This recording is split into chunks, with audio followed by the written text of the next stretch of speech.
এই আমার শাশুড়ি সব সময় বলতো এগুলি খাবে, তো এই শাশুড়ি যেরকম শিখেছে সেরকম মানে আমি আমার ছেলের বউকে করি। ছেলের বউরা তো আজকাল মেয়েরা মানে যেগুলো পছন্দ করে না, কিন্তু তারপর খাওয়াইতে হচ্ছে।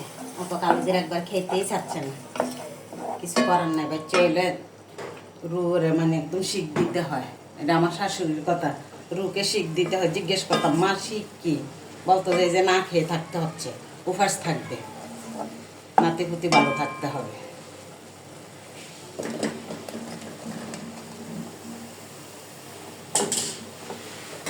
দিলাম বডর করে ডাইলে একবার ফডর করে মানে খাইয়ে ফেলবো লাউ চিংড়ি।